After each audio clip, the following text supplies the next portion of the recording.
नमस्कार, आप देख रहे हैं 4 PM और मैं हूं आपके साथ निधि तिवारी। क्या बिहार में डबल इंजन अब टूट गया है? क्या नीतीश कुमार अब बस नाम के लिए मुख्यमंत्री रह गए हैं? कौन कर रहा है बिहार को कंट्रोल? किसके हाथ में गई बिहार की सत्ता? तो ये तो आप जानते ही हैं कि बीजेपी जिस भी पार्टी के साथ हाथ मिलाती है उसका हाथ मरोड़ देती है। सत्ता के लालच में जो पार्टी बीजेपी के साथ हाथ मिलाती है उस पार्टी का सत्यानाश निश्चित है। हमने महाराष्ट्र में शिवसेना के साथ होता देखा है, लेकिन क्या अब वही काम बिहार में जेडीयू के साथ होने जा रहा है? कहा तो जाता है कि बिहार में डबल इंजन की सरकार चल रही है, लेकिन अब लगता है कि ये इंजन डबल से सिंगल हो गया है, जिसमें नीतीश कुमार को पीछे ढकेल दिया गया है। जी हाँ, वही नीतीश कुमार जिनके बल पर मोदी जी की कुर्सी बची हुई है। मोदी जी ने उन्हीं नीतीश कुमार को हाशिए पर लाने की पूरी तैयारी कर ली है और इसके सबूत अब अखबारों तक में दिखाई देने लगे हैं। जी हाँ, जिस तरह से बिहार में बीजेपी चुनावी कैंपेन कर रही है उससे तो यही लग रहा है, लेकिन मोदी जी ऐसा क्यों करना चाहते हैं? क्यों मोदी जी विपक्ष को छोड़कर नीतीश कुमार को ही ठिकाने लगाने में लगे हैं? क्या है मोदी जी के नीतीश कुमार को बिहार से पूरी तरह से मिटाने के पीछे की पॉलिटिक्स, बताएंगे आपको इस वीडियो में।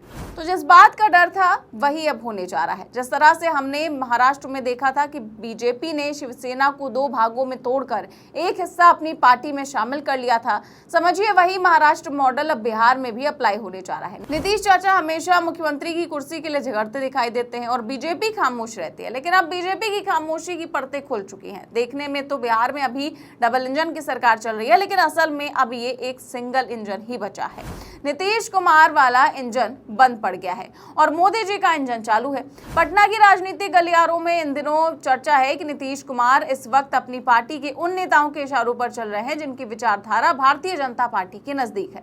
मतलब नीतीश जी उन जेडीयू नेताओं के इशारों पर चल रहे हैं जो खुद डिप्टी सीएम के हिसाब से काम कर रहे हैं और डिप्टी सीएम का कंट्रोल मोदी जी के हाथ में है। मतलब नीतीश जी सोच रहे थे कि मोदी उनके इशारों पर चलेंगे, लेकिन वो डायरेक्टली मोदी जी की कठपुतली बनकर रह गए हैं। बहुत से लोगों को ऐसा लगता है कि इस समय बिहार को सीधे मोदी जी चला रहे हैं, लेकिन ये खेल जो अभी तक बीजेपी छुप कर खेल रही थी अब सबके सामने आ गया है। जब 26 सितंबर को मोदी बिहार आए थे मुख्यमंत्री महिला रोजगार योजना के तहत महिलाओं के खाते में सहयोग राशि ट्रांसफर करने, आपको सोचिए, योजना थी मुख्यमंत्री के नाम पर और सहयोग राशि देने आए थे प्रधानमंत्री जी। अब देखिए, ये योजना बहुत खास योजना मानी जा रही है। 26 सितंबर को आयोजित हुए कार्यक्रम के दौरान मोदी जी ने 75 लाख महिलाओं को 10,000 की सहयोग राशि बैंक में ट्रांसफर की थी और मुख्यमंत्री के नाम पर आयोजित कार्यक्रम में महफिल लूट ली थी और मुख्यमंत्री नीतीश कुमार धन्यवाद करते रह गए।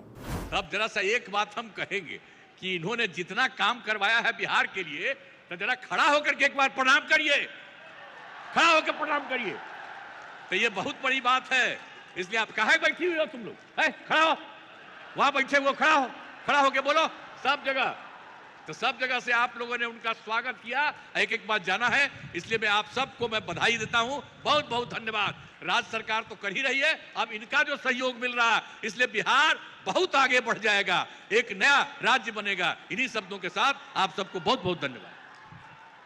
अब देखिए, गोदी मीडिया इंडिया गठबंधन में दरारें ढूंढता रहता है, लेकिन उसको एनडीए में बनी खाई नजर नहीं आती है, जिसको साफ तौर पर अखबारों में छपे विज्ञापनों में देखा जा सकता है। दरअसल 5 अक्टूबर को एक बार फिर बिहार सरकार की विभिन्न घोषणाओं के लिए सजाई गई महफिल को भी प्रधानमंत्री मोदी लूटने वाले हैं। दिलचस्प बात यह है कि बिहार और केंद्र की योजनाओं से जुड़े 2 विज्ञापन छपे हैं, जिनमें एक में पहली तस्वीर प्रधानमंत्री मोदी की और दूसरी तस्वीर मुख्यमंत्री नीतीश कुमार, लेकिन सबसे ऊपर मोटे अक्षरों में लिखा गया है श्री नरेंद्र मोदी माननीय प्रधानमंत्री के कर कमल द्वारा वीडियो कॉन्फ्रेंसिंग के माध्यम से। इसके बाद बिहार स्टूडेंट क्रेडिट कार्ड योजना, छात्रवृत्ति वितरण, बिहार युवा आयोग और भारत रत्न जननायक कर्पूरी ठाकुर कौशल विश्वविद्यालय के शुभारंभ और उद्घाटन की जानकारी दी गई है। इसमें पहली तस्वीर बाईं ओर प्रधानमंत्री की है और बाद की तस्वीर दाईं ओर नीतीश कुमार की है, जबकि दूसरे विज्ञापन में ये क्रम उल्टा पड़ गया है। दूसरे विज्ञापन में भी प्रधानमंत्री नरेंद्र मोदी का नाम सबसे ऊपर है। इसमें पहली तस्वीर बाईं तरफ मुख्यमंत्री नीतीश कुमार की है और बाद की तस्वीर दाईं तरफ नरेंद्र मोदी जी की है। इसमें लिखा है प्रधानमंत्री श्री नरेंद्र मोदी के कर कमल द्वारा आईटीआई के टॉपर विद्यार्थियों का कौशल दीक्षांत समारोह में सम्मान। यही कार्यक्रम अगर आईटीआई के टॉपरों को सम्मानित करने का होता तो लोगों को शायद कुछ उचित भी लगता, लेकिन आईटीआई के टॉपरों को प्रधानमंत्री द्वारा सम्मानित करने की बात लोगों को हैरत में डाल रही है। पहले विज्ञापन में जहां मुख्य अतिथि के नाम पर नीतीश कुमार है, तो दूसरे विज्ञापन में उनका नाम गरिमामयी उपस्थिति में रखा गया। आज के कार्यक्रमों में प्रधानमंत्री मोदी और मुख्यमंत्री नीतीश कुमार की अकेले या एक साथ तस्वीरों वाले फुल पेज, हाफ पेज और फ्लायर मिलाकर कुल 7 विज्ञापन छपे हैं। चुनाव से ठीक पहले तो सरकारी योजनाओं को लेकर विज्ञापन छपते रहे हैं, लेकिन राजनीतिक पर्यवेक्षकों का मानना है कि ऐसा पहली बार हो रहा है जब राज्य के कार्यक्रम में प्रधानमंत्री मोदी को प्रमुखता मिल रही हो और नीतीश कुमार की बात कहीं पीछे छूट जाती है। ये इस बात का इशारा है कि बिहार से नीतीश का पत्ता कटने वाला है। राजनीतिक विश्लेषक मानते हैं कि बिहार में इस तरह के कार्यक्रमों को प्रधानमंत्री मोदी के नाम से आगे बढ़ाना कोई इत्तेफाक नहीं है, बल्कि एक सोची समझी रणनीति है। कहा जा रहा है कि नीतीश कुमार की गिरती सेहत, कमजोर होती पकड़ और धूमिल होती छवि को भांपते हुए मोदी जी ने अब बिहार की राजनीति की कमान अपने हाथ में लेने का फैसला कर लिया है। मोदी जी जानते हैं कि बिहार का चुनाव सिर्फ गठबंधन के नाम पर नहीं जीता जा सकता, इसीलिए अब वो खुद को बिहार के असली चेहरे के रूप में प्रोजेक्ट कर रहे हैं। राजनीतिक हलकों में यह भी चर्चा है कि बीजेपी नीतीश कुमार को धीरे धीरे हाशिए पर धकेलने की रणनीति पर काम कर रही है, ताकि चुनाव के बाद अगर एनडीए सत्ता में लौटता है तो मुख्यमंत्री की कुर्सी सीधे बीजेपी के किसी नेता के पास जाए। मतलब साफ है कि नीतीश कुमार अब चेहरे के रूप में सिर्फ दिखावे के लिए रखे गए हैं, जबकि असली फैसले दिल्ली से हो रहे हैं। जेडीयू के कई नेता इस बदलते समीकरण से बेचैन हैं, खासकर वो जो लंबे समय से नीतीश के करीबी माने जाते रहे हैं। लेकिन वहीं दूसरी तरफ कुछ ऐसे नेता भी हैं जो भाजपा के और करीब जाने की कोशिश में हैं, ताकि अपनी राजनीतिक जमीन और कुर्सी बचा सके। ऐसे नेताओं में कुछ मंत्री भी शामिल बताए जाते हैं जो खुद को नीतीश का मानस पुत्र कहते रहे हैं, लेकिन असल में बीजेपी की विचारधारा के अधिक करीब हैं। हाल ही में ऐसे ही एक मंत्री अशोक चौधरी का नाम 200 करोड़ रुपए की बेनाम संपत्ति में के मामले में सामने आया था, जिसका खुलासा जन सुराज के नेता प्रशांत किशोर ने किया था।